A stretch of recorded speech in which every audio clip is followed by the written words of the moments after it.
What is good, everyone? This is your host, Deanna Radulescu with Label Free. To live your best life, live label free. I'm super pumped for you guys today with my next guest. She helps high-achieving women reignite their passion for life as they navigate midlife transformations. She's a midlife transformational expert, life coach, and hypnotist. Please welcome Mari Vasan. Mari, welcome. Thank you, Deanna. I'm so excited to be here. I'm excited to have you. You are what I consider part of my boss babe tribe. Well, I'm honored.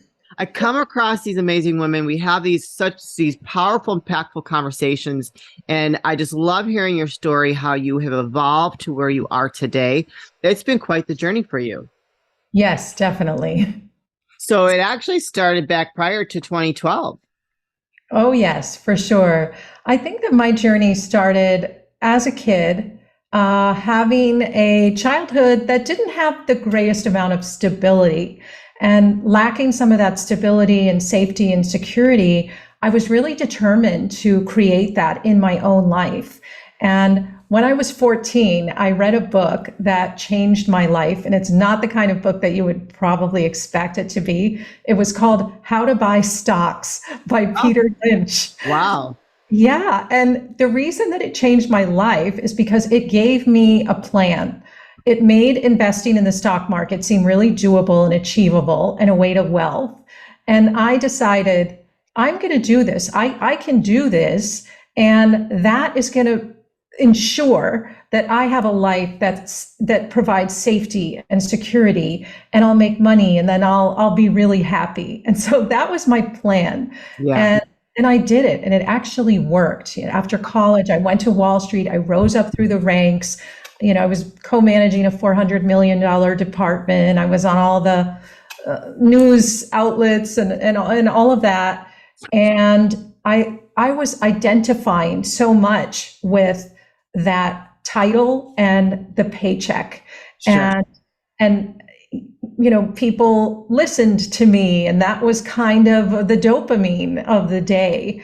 And I thought, I will just keep doing this because it's working. Right. And it's working for everyone else. And it seemed like it was working for me, even though my body was burning out and I didn't realize it. Yeah. And then one day my husband said these life-altering words to me, which were, I want a family. And I was scared straight. I didn't know how to do that. That wasn't a skill that I had or that was really modeled in the way I wanted it to be. And long story short, it was scary to let go of those old sort of proofs of value. And that's how I labeled myself back then. I'm a managing director. I'm a top research analyst. And so letting go of that was a big deal, but it was the biggest blessing for me. And having two kids was definitely the greatest blessing of my life. And then diving into personal development with the understanding that if I don't look at my patterns and really understand how they're going to show up in my life, my kids are going to inherit all this baggage. Yeah. So I threw myself into it. I ended up with my husband at a Tony Robbins event where he was taking people from suicidal to joyful in 45 minutes, and every cell of my body lit up. And I just knew this is what I'm meant to do. And so that was many years back in 2010, and I became a coach and then realized that coaching garners excellent results, but if you don't work with the subconscious, you're missing the biggest piece. So then I became a hypnotist and a board certified hypnotherapist, and have been working with women for the past 12 years to really help them create the second half of life that they want. Wow, so much to unpack there. And I got chills as when you shared the Tony Robbins thing, because I can just feel it from you, just how that changed your life big time. So leaving that old life behind, and that title and the money and the influence and the power, especially as a woman, had to be so incredibly difficult.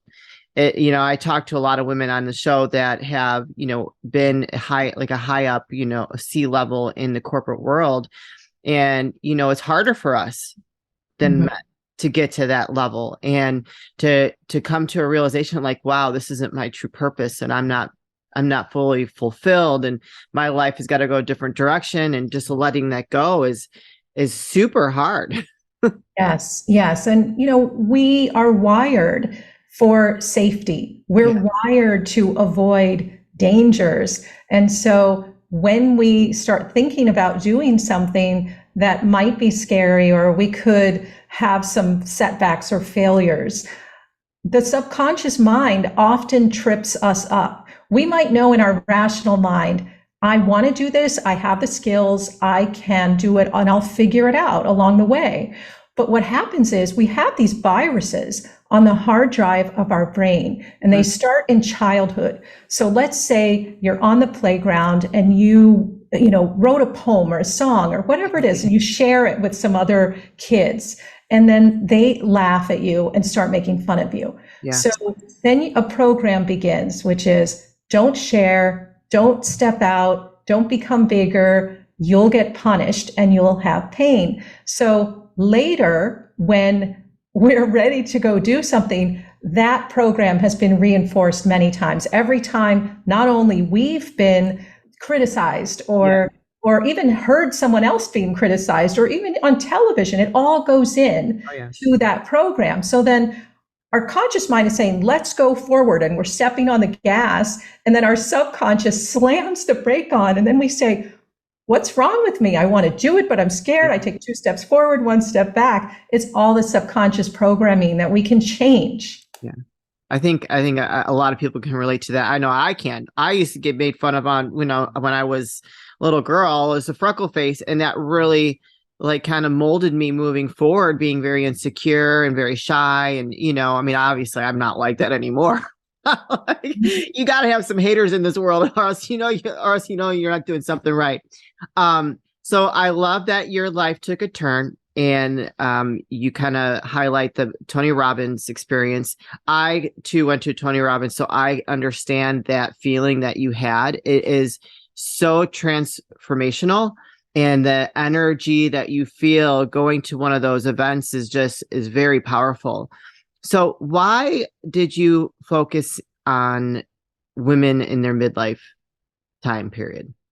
Well, I experienced a lot of changes at midlife, and then I did a lot of work with clients that were also, when I say midlife, I mean 40 plus. Anyone over 40 plus can go through these various changes. Even sometimes it's just you feel your energy kind of draining away a bit or chipping away. And recently there was a study by the National Bureau of Economic Research, which is very highly respected. And they came out with a study saying midlife is the highest risk time of life for everyone in terms of anxiety, depression, suicide, alcoholism. And for women, we have additional risk factors because we're often the ones that are taking care of such a big network, right? And so we're managing our businesses. We are taking care often of our kids, even if they're grown, there's still a lot of responsibility.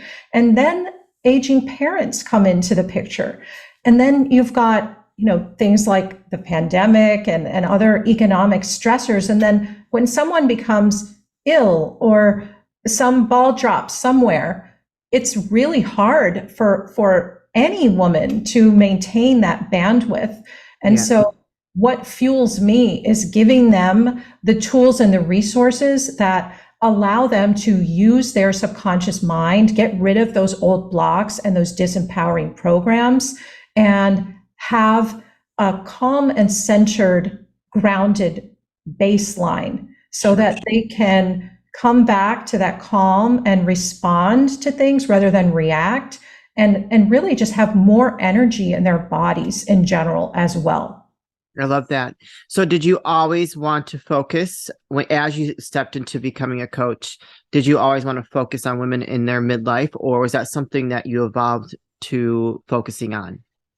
I think, well, given that I started doing this work when I was in my 40s, it was naturally the client base that I worked with, and I identified with them, and I really get them. I know I've been through burnout, I've had menopause, I know about all of these symptoms and then the challenges of, your kids leaving for college, all these things.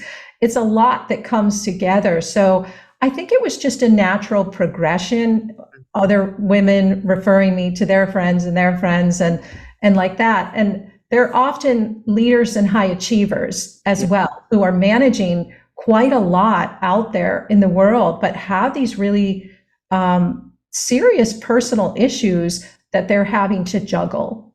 Yeah.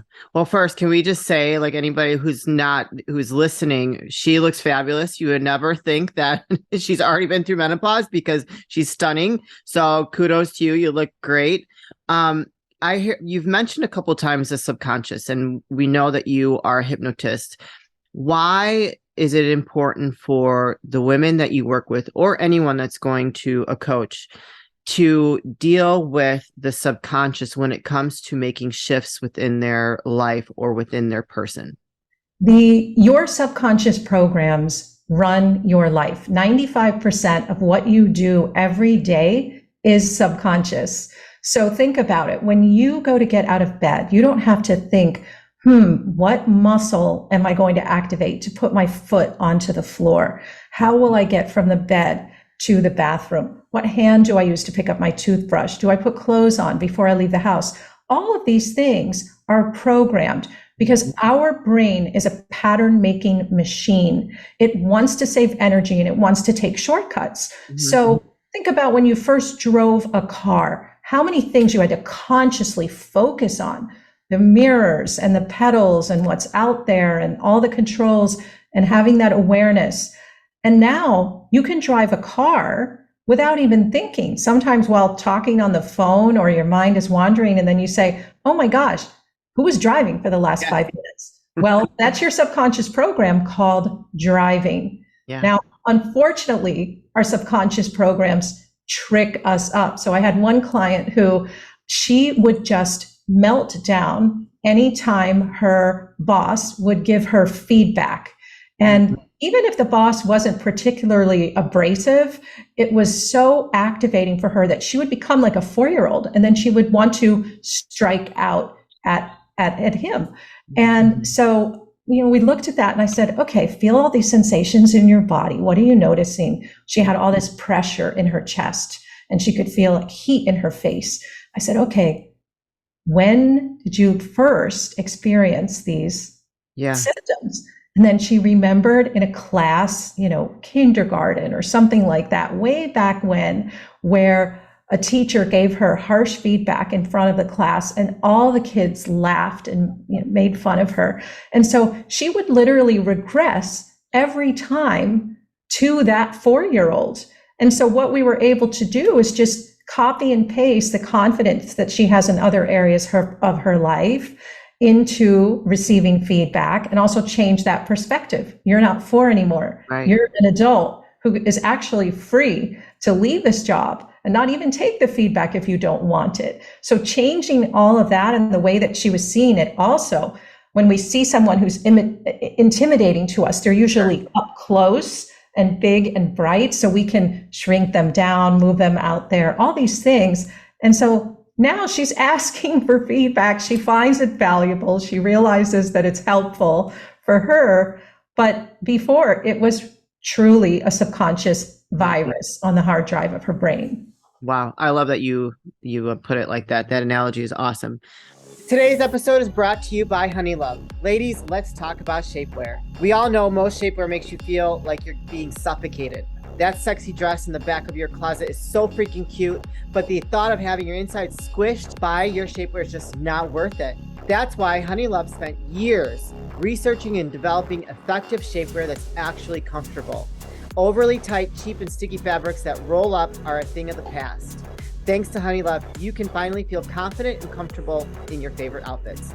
We have an exclusive deal for our listeners. For a limited time only, you can get Honey Love's best deal they offer. Get 20% off your entire order with the code LABELFREE20 at honeylove.com. That's right, ladies. Get 20% off of your entire order with LABELFREE20 at honeylove.com. Now, when you worked with her and you coach her through some of these things, I mean, I think like the rational mind is like, oh yeah, I can see that. But our irrational mind that is pre-programmed is like wanting to do its own thing. And it's like our like self-preservation, the way we're like, oh, this is how this keeps us, makes me feel safe. So now as you work her through those issues and you apply the hypnosis part, is that an immediate thing that happens where she changes that behavior, or does it take more time to correct that? It was immediate. It was literally maybe 10 minutes. So the reason that hypnosis works so well is because it relaxes this thing in the mind called the critical factor. That's sort of the barrier between your conscious mind and your subconscious mind. Yeah. So when we relax and we are in a trance, which is the same thing that happens when we're watching a movie. When you're watching a movie, it's not real. There's directors telling people where to go. There's lighting and all these effects that are coming together. But still, when you're watching the movie, if it's sad, you might cry. Yeah. Or if it's scary, you might jump because you're in a trance. The same thing happens whenever we're paying close attention and we're just focused narrowly. Yeah. So that's what hypnosis does. So then you slip in those suggestions. It's safe to get feedback, and you can use feedback to your advantage, things like that. But also just copy and pasting a confident state to that context. And it's literally 10 minutes. And I always test it. So after I'll do it with a client, after 10 minutes of relaxing her, I said, okay, now I'd like you to think about your boss coming up to you and giving you feedback. And he's written on your report and he's saying things to you. And she'll say, yeah, I'm grateful he's giving me this feedback. And I'll say, are you sure? What if it's harsh? Yeah. And then she might laugh. That's okay. And so then you've tested. That's life-changing. Yes. So, before we start recording, I talked about how there's this focus out there now where a lot of women are, coaching other women in midlife. Why do you think that this has kind of come to the forefront, and that there are women out there actively trying to help women in their midlife time of their life? Because before, I think it was like taboo to really talk about it. Now you're having more of a focus on it to really empower women during this stage. Like, it's nothing to be ashamed of. This is a great time for you. So what is your thoughts on that? Well, it's interesting because, if we look back in movies over the last few decades, there's all these movies with men having their midlife crises. And it was usually involve a younger woman or a sports car or something like that. And what about the women who are handling all these things? Thankfully, the women's challenges have gotten much more focus in the last several years. And many women who are highly respected and powerful women have talked about those challenges publicly. And so I think that, there's not that shame or that taboo about it anymore. It's a fact of life. And when you navigate through it and you share, what you did and what helped you, it elevates you along with everyone else. So I think more and more women are realizing that I can talk about this and I can share it with a sisterhood. Yeah, no, I love it. For me personally, I've never had an issue with my age. I'm very open. I'm in my 40s. I'm like, I love it. This is the best time of my life. It's just gotten better and better for me. But I was raised around women that were, my grandmother, she was like 29 until she died. Wow. You know what I mean? So she was never wanting to talk about her age. She wanted to stay young forever. My mom's not so much like that. She's a little bit, but not so much. And so for me, though, like, I just think it's so empowering to really embrace every stage of your life. So I love this new movement of women celebrating their midlife and what that looks like. I had a guest on my show, and she's about pro aging. She's in her 60s, and she's a boxer, and like she's a model. I mean, I just love it, and she's such a great example of how we can really embrace any stage we are at, and that the best still is truly yet to come. This is so true, Deanna. And I tell my clients all the time, someone might say, gosh, do you think I'm too old to start this? And are you kidding me? In 10 years, you're going to be 10 years older anyway. What do you want to do between now and then? How do you want to use that time? And I talk to them about so many examples of women that are inspiring. And I think it's really important that we surround ourselves with inspiring women and follow those women on social media. Follow the people that are elevating you. Flo Mueller, she took up track and field at age 60. And at 65, she tried the pole vault for the first time. And now she holds 15 world records in track and field and pole vaulting. And she's a great grandmother. Yeah. And, Martha Egert, she's a Hungarian actress and singer. She's still singing. She's 101 years old. And people say, what's it like to be 100? She says, I don't know. Ask me when I'm 200, and then I'll tell you. I love it. Yeah. And I have so many stories like this. Ariana Huffington started the Huffington Post at 55.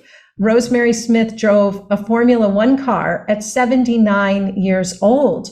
Yeah. They go on and on. I follow a woman on Instagram. Her name is Judith Boyd @StyleCrone. She's 80 years old, and she's a fashion blogger. Yeah. And she is stunning. I think I know who you're talking about. Yeah, I think I follow her too. Yeah. Yeah. And she said, I'm not going to be invisible as I grow older. Why should I? And she's so inspiring. I love that. And I think that is an example of how when we truly follow our authentic selves and our purpose, it definitely extends our life and kind of keeps us in that state of the fountain of youth. Yes. So, you know what I mean? Like I think that there are so many things around that really kind of keep you young at heart to pursue those things at 50, 70, 80. Like, I mean, come on, you're still alive. Why not? Yes. And what happens is that so many times women just get caught up in what they are doing, and the brain seeks the familiar. The brain wants to stick with the habits that are in place, and the labels. Yeah, or the labels. Mm-hmm. And it sees that as safe. And so sometimes it takes an external event or a person or, something that happens for someone to say, wait a minute, I've been doing this for a long time, but is there more for me? What's my soul calling for? Yeah. When I look back at the end of my life, am I going to say, I did everything I wanted and I shared everything I wanted? And that's really what I offer to my clients. And then we connect them to their magic and give them the courage to share their gifts at a higher level. And we also help them release all those heavy burdens that too often women are carrying around for such a long time. Anger, frustration, disappointment. They may have been carrying them since childhood, and they are energy drains. So we take those out, connect them to really what their joy is, their purpose, and give them that confidence using the subconscious work. And that's when magic happens. I love it. Woo, girl, you've just been giving me goosebumps nonstop. I love it. It's like tingling in the back of my head. I'm like, okay, this is excellent. So I want to cover a couple things before we start wrapping things up and saying goodbye. Where can people find you, connect with you, and learn more? So my website is marivasan.com, but that's MariVasan.com. And that has all about my course and my programs and how I approach life. And then also for someone that is looking for some free resources for mental health, you can go to a nonprofit that I started. It's called MindGift.org. And I went to, during the pandemic and right when Ukraine was getting invaded, I went to a bunch of other top trainers and practitioners in the industry. And I said, hey, Will you join me? Let's put a bunch of resources together so that anyone, anywhere can have immediate relief and mental health resources. And virtually everyone said yes. So there's a treasure trove of free hypnosis audios, tapping techniques, even an anti-anxiety course. There's so much there that's really, really valuable. Yeah, I checked it out. I was pretty impressed by everything that you have there. I mean, especially this day and age where mental health is really kind of, on the rise and not being good, it's great to have extra resources out there for people to go to kind of help them if they need something. So I love that. Total hashtag boss babe all the way. I love everything that you're doing. This is the part of the show where I like to ask for last words of wisdom or advice. What would you like to leave with us today? What I would like to leave women with is that whatever you've been through in life, whatever happened to you, no matter how you were treated, there's nothing wrong with you. And if you've ever felt alone or hurt or betrayed, that's not a reflection on your worth. It's about the other person. They were trying to meet their needs, although not in a healthy way, or they were acting out their own wounds. And you can rise up, you can reclaim your power, you can reframe what happened to you, and you can even use it as fuel. Oh my gosh. Yes. Reclaim your power. Woo! On that note, Mari, this was such a great conversation. I could have kept it going. Just so great. I love everything that you're doing, everything that you're helping women become, and just helping us as a society evolve to be better. So thank you very much for being a guest today. Well, thank you for having me, and thank you for your important work as well. That's also appreciated, Deanna. Thank you, Mari. You guys, this is your host, Deanna Radulescu with Label Free. To live your best life, live label free. Thank you for joining us today. Don't forget to tune in every Friday at 7 a.m. on KCAA.